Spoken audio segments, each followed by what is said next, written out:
निशा ठाकुर और आप देख रहे हैं मेट्रो मुंबई। वक्त हो गया है टॉप 10 बुलेटिन का, तो आइए एक नजर डालते हैं मुंबई की 10 बड़ी खबरों पर। महाराष्ट्र सरकार ने नए गाइडलाइंस लागू कर दिए हैं और अब उस गाइडलाइंस का पालन करने के लिए भी जीआर आ चुका है।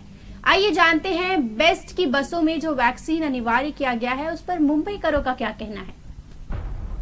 राज्य सरकार के नए दिशा निर्देश के अनुसार अगर अब आपको बेस्ट की बस, रिक्शा, टैक्सी में सफर करना है तो वैक्सीन की दोनों डोज अनिवार्य कर दी गई है। वहीं आज परिवहन विभाग ने भी सख्ती के लिए आरटीओ को और बेस्ट को निर्देश दे दिए हैं। मेट्रो मुंबई ने ग्राउंड लेवल पर जानने की कोशिश की है कि मुंबई करो का इस फैसले के बारे में क्या कहना है। इस वक्त मैं मौजूद हूँ मुंबई के कांदिवली बस स्टॉप पे, जहाँ पर आप देख सकते हैं कि काफी बड़ी मात्रा में यहाँ लोगों की भीड़ दिखाई दे रही है। इस सरकार के जो सरकारी नियम बने राज्य सरकार के कि 2 डोज वैक्सीनेशन वालों को ही बस में एंट्री की जाएगी, लेकिन यहाँ पर आप देख सकते हैं कि अभी तक ऐसी कोई सूचना यहाँ के अधिकारियों को नहीं मिली है और लोग जो है यात्री जो है बिंदास मतलब बस के अंदर जा रहे हैं। तो कहीं ना कहीं ये नियम अभी तक लागू नहीं हुए। मेरे साथ कुछ बस यात्री है, उनसे हम बात करने की कोशिश करेंगे। तो क्या कहेंगे, सेकेंड डोज की जो शुरुआत हुई है उसके को अंदर एंट्री करेंगे, आप क्या कहेंगे इस बारे में? सेकेंड डोज के बारे में रखना है क्योंकि वो एक टाइप से सही भी है, लेकिन अभी जो जिनका डोज नहीं हुआ है, जो लोग अंडर एज है, वो लोग क्या करते हैं। एक्चुअली में पब्लिक के लिए ये सही भी है कि सेकेंड डोज के बाद ही देना चाहिए, ना कि खुद के लिए, दूसरों के भी लिए। तो this is the right decision. जरूरी है ना, अगर सेकेंड डोज नहीं लगेगा तो फिर हम लोग जॉब कैसे करेंगे, स्टडी कैसे करेंगे। जब स्टडी सेकेंड डोज लगेगा तभी हम लोग ट्रैवल करेंगे, तभी हम लोग जिंदा रह पाएंगे, कोरोना से बच पाएंगे। 2 डोज से मतलब अपने बस के लिए और फ्रेंड्स के लिए, अपने परिवार के लिए अच्छे रहते हैं। डेफिनेटली अच्छी बात है कि सभी के सेफ्टी के बारे में सोचते हैं, तो डेफिनेटली अच्छी चीज़ है।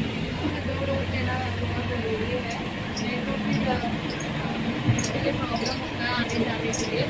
और स्टूडेंट्स है तो उनके लिए बहुत ज़्यादा जरूरी, क्लास में सबसे कोऑर्डिनेट होता है। वो वैक्सीन जो है बहुत जरूरी है, अगर नहीं लगा है तो उसके लिए थोड़ा सा मुश्किल लग रहा है, लेकिन ये सावधानी है। हमेशा सेफ्टी के लिए जो नियम लगाया गया है बहुत अच्छा नियम है और हम ये चाहते हैं कि इसका पालन हो। मास्क लगाए, वैक्सीनेशन का पालन करें और जो नहीं लगवाया उसको लगवा करके तभी आगे काम करें। मुंबई करो ने राज्य सरकार के फैसले को सही ठहराया है कि कोरोना के मद्देनजर ये फैसला और ये पाबंदी बिल्कुल सहज है, लेकिन अभी भी मुंबई की 40% आबादी ने वैक्सीन की दूसरी डोज नहीं ली है। अब ऐसे में मुंबई करो को काफी दिक्कतों का सामना करना पड़ सकता है। किरण जाधव के साथ निशा ठाकुर, मेट्रो मुंबई।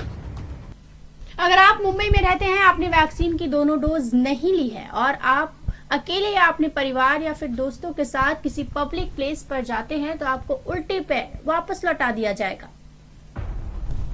अगर आप कोरोना वैक्सीन की दोनों डोज लिए बिना मुंबई के मॉल, रेस्टोरेंट, रेलवे या फिर पब्लिक ट्रांसपोर्ट में जाते हैं तो फिर आप मुश्किल में पड़ सकते हैं, क्योंकि ऐसी जगह पर जाने पर आपको वापस उल्टा पैर लौटना पड़ सकता है, क्योंकि वैक्सीन की खुराक पाने वालों को ही अब सार्वजनिक जगहों पर जाने की अनुमति होगी। अगर कोई व्यक्ति सार्वजनिक जगहों पर बिना कोरोना वैक्सीन की दोनों डोज लिए घूमे हुए पाया जाता है तो उस पर 10,000 रुपए का जुर्माना लगा दिया जाएगा।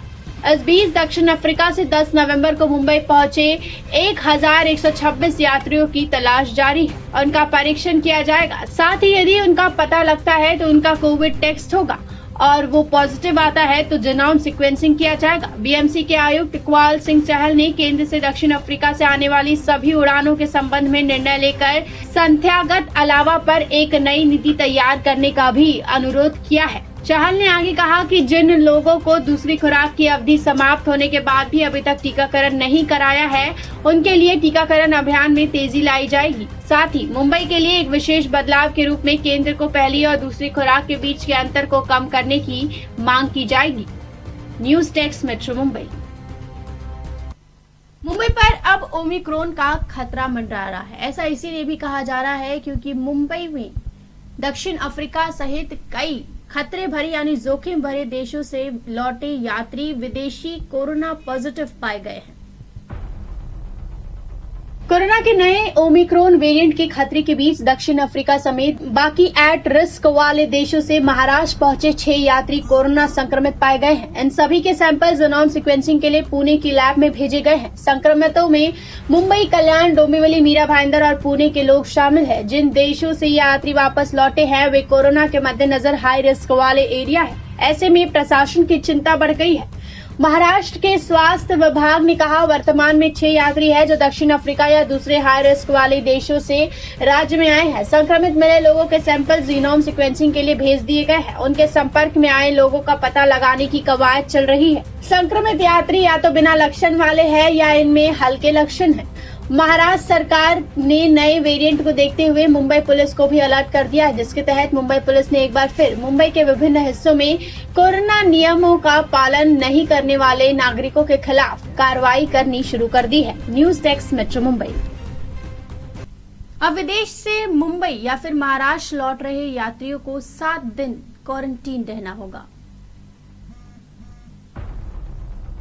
महाराष्ट्र सरकार ने मंगलवार को कहा कि ओमिक्रॉन वेरिएंट के जोखिम वाले देशों से आने वाले सभी अंतर्राष्ट्रीय यात्रियों को अनिवार्य रूप से 7 दिन तक क्वारंटीन में रहना होगा। मुंबई एयरपोर्ट के सूत्रों का कहना है कि यात्रियों को अनिवार्य रूप से आइसोलेशन में रखे जाने के आदेश तत्काल लागू किए जाएंगे।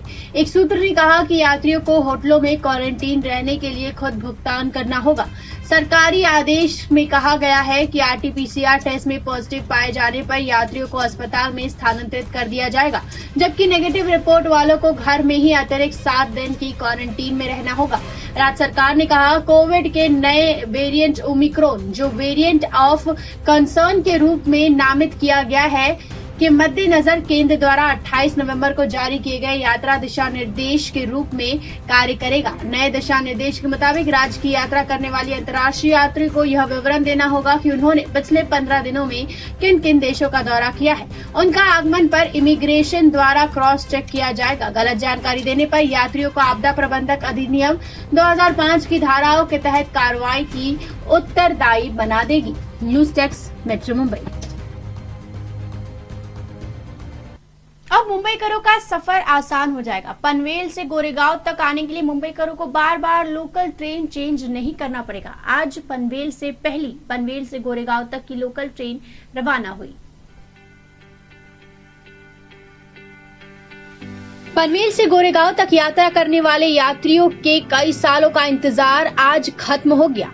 ये इंतजार उस वक्त खत्म हो गया जब सुबह 5:57 पर पनवेल से गोरेगांव के लिए ट्रेन रवाना की गई। मोटरमैन OR गुप्ता इस ट्रेन के चालक। चूंकि पहले से ही इस ट्रेन के रवाना होने की खबर आ गई थी, इसीलिए यात्री ट्रेन में सवार होने के लिए बड़ी संख्या में मौजूद रहे। इस ट्रेन के चालू होने से मध्य मुंबई जाने वाले यात्रियों को फायदा होगा। आज के पहले उन्हें कई बार ट्रेन बदलकर आना जाना पड़ता था। इसके पहले गोरेगांव जाने के लिए 2 जगहों पर ट्रेन बदलनी पड़ती थी, जो कि अब नहीं करनी पड़ेगी। यात्री पनवेल में ट्रेन के अंदर बैठेंगे और सीधे गोरेगांव पहुंच जाएंगे। हालांकि पनवेल और बेलापुर से अंधेरी के लिए पहले से ट्रेन चल रही है, लेकिन उनकी संख्या काफी कम है। सुबह और शाम 3 बजे से 4 बजे ट्रेन की छुट्टी है। ऐसे में यात्रियों ने रेलवे प्रशासन से अंधेरी तक जाने वाली ट्रेन को गोरेगांव तक करने की मांग की थी। यात्रियों की उस अपील पर संज्ञान लेते हुए रेलवे प्रशासन ने पनवेल से अंधेरी तक ट्रेन शुरू करने का निर्णय लिया है। News desk metro Mumbai. Mumbai सहित पूरे महाराष्ट्र में आज दिन भर रिमझिम बारिश देखी गई। वहीं येलो अलर्ट तो कहीं ऑरेंज अलर्ट जारी कर दिया गया है। वहीं इस बारिश के चलते महंगाई भी अब आसमान छू रही है। भारतीय मौसम विभाग के पूर्वानुमान के मुताबिक मुंबई में बारिश शुरू हो गई है। अरब सागर में निम्न दबाव का क्षेत्र बनने से मुंबई, ठाणे और पालघर में बारिश की चेतावनी दे दी गई है। मुंबई और ठाणे के लिए येलो जबकि पालघर के लिए ऑरेंज अलर्ट जारी किया गया है। मुंबई के कुछ हिस्सों में सुबह से ही बारिश हो रही है। परेल, लोअर परेल, गोरेगांव और मलाड इलाकों में बारिश शुरू हो गई है। मौसम विभाग की ओर से जारी अलर्ट के मुताबिक मुंबई में बारिश शुरू हो गई है। सुबह बारिश शुरू होते ही बिना छाते और कोट के निकले मुंबईकरों की परेशानी बढ़ गई। वहीं पालघर में बारिश शुरू हो गई है। IMD ने पालघर के लिए ऑरेंज अलर्ट जारी किया है। पालघर में बूंदाबांदी शुरू हो गई है। वहीं पालघर, बोईसर, दाहनु इलाकों में लगातार बारिश हो रही है। अचानक हुई बारिश ने लोगों की परेशानी तो बढ़ाई दी है, वहीं बेमौसम बरसात के कारण फिर मुंबई और आसपास के इलाकों में महंगाई का सामना करना पड़ सकता है। बेमौसम बरसात के कारण फल सब्जियों के दाम बढ़ सकते हैं, क्योंकि बेमौसम बरसात के कारण बड़े पैमाने पर सब्जियां सड़ने लगती है, जिसके कारण मार्केट में फिर से फल सब्जी के दाम आसमान छू सकते हैं। News desk metro Mumbai. Mamata Banerjee Mumbai दौरे पर है, जहां आज उन्होंने एनसीपी प्रमुख शरद पवार से मुलाकात की, जिसके बाद उन्होंने मीडिया से बातचीत करते वक्त भी कई बयान दिए। अपने 2 दिन के दौरे पर मुंबई पहुंची टीएमसी प्रमुख और पश्चिम बंगाल की सीएम ममता बनर्जी ने एनसीपी चीफ शरद पवार से मुलाकात की। उन्होंने कहा, कांग्रेस नेतृत्व वाला यूपीए अब कोई गठबंधन नहीं है, इसका कोई अस्तित्व ही नहीं है। इससे पहले टीएमसी प्रमुख ने सिविल सोसाइटी के सदस्यों से मुलाकात के दौरान राहुल गांधी का नाम लिए बिना उन पर निशाना साधा। ममता ने कहा कि अगर कोई कुछ करता नहीं है, विदेश में रहता है, तो कैसे चलेगा, इसलिए हमें कोई दूसरे राज्य में जाना पड़ा है। उद्धव ठाकरे को लेकर ममता ने कहा कि हम भगवान से प्रार्थना करते हैं कि हॉस्पिटल में एडमिट उद्धव ठाकरे जल्द ही फिट होकर सामने आए। हम भाजपा के खिलाफ एक मजबूत वैकल्पिक बल बनाने जा रहे हैं। शरद पवार सीनियर नेता है और मैं उनके साथ एक राजनीतिक चर्चा के लिए यहाँ आई हूँ। हम नरेंद्र मोदी के खिलाफ एक सक्षम विपक्ष तैयार कर रहे हैं। ममता और शरद पवार की मुलाकात करीब 1 घंटे तक चली। इसके बाद शरद पवार ने कहा, महाराष्ट्र और पश्चिम बंगाल का पुराना नाता है। कल चीफ मिनिस्टर ममता बनर्जी की आदित्य ठाकरे और संजय राउत से मुलाकात हुई थी। News desk metro Mumbai. तो वहीं आज से पूरे देश में माचिस महंगा हुआ है। माचिस के दामों में सालों बाद 1 रुपए की वृद्धि की गई है। पहले से ही आम आदमी लगातार बढ़ती महंगाई से त्रस्त है। पेट्रोल, डीजल और गैस जैसी हर चीज महंगी हो गई है। वहीं अब माचिस के दाम भी दोगुने हो गए हैं। माचिस की नई दरें आज से लागू हो गई है। एक माचिस बॉक्स की कीमत 1 रुपए तक बढ़ गई है। 40 साल पहले एक फायर बॉक्स की कीमत केवल 25 पैसे थी। 20 साल बाद इसे बढ़ाकर 50 पैसे कर दिया गया था। इसके बाद 2007 में फिर से कीमत बढ़ा दी गई थी और ये 1 रुपए प्रति पीस के हिसाब से बिकने लगी। अब साल 2021 में 14 साल बाद इसकी कीमत बढ़कर 2 रुपए कर दी गई है। All India chamber of industry ने कीमतों में बढ़ोतरी को आधिकारिक तौर पर मंजूरी दे दी है। फायर बॉक्स बनाने के लिए कच्चे माल की लागत लगातार बढ़ रही है, इसीलिए कीमत बढ़ाने के फैसले की जानकारी संगठन की ओर से दी गई है। आज से माचिस की बढ़ी हुई दरें लागू हो गई है। माचिस का सर्वाधिक उत्पादन दक्षिण भारत में होता है। माचिस बनाने में तमिलनाडु सबसे आगे है। देश का 90% उत्पादन अकेला तमिलनाडु में ही होता है। News desk metro Mumbai. तो वहीं जहां मुंबई पर ओमिक्रॉन का खतरा मंडरा रहा है, तो वहीं इसी बीच आज मुंबई में कोरोना के मामलों में गिरावट दर्ज की गई है। आइए एक नजर डालते हैं मुंबई के आज के कोरोना अपडेट पर। मुंबई में आज बीते 24 घंटों में कोरोना के 108 नए मामले सामने आए हैं। 215 मरीजों ने इस दौरान कोरोना को मात दी है। 4 मरीजों ने कोरोना के चलते अपनी जान गंवाई है। 37,887 लोगों की टेस्टिंग की गई, जिसमें से 108 संक्रमित पाए गए। वहीं मुंबई में एक्टिव मरीजों की संख्या 2000 से भी कम हो गई है। मुंबई में इस वक्त 1904 मरीज कोरोना से जूझ रहे हैं। एक्टिव कंटेनमेंट जोन एक भी मौजूद नहीं है और सील बिल्डिंग की संख्या 16 है। News desk metro Mumbai. जहां आज दिल्ली की सरकार ने फैसला लिया कि पेट्रोल डीजल से वैट टैक्स को हटा दिया गया, तो वहीं अब महाराष्ट्र में भी मांग तेज हो गई है।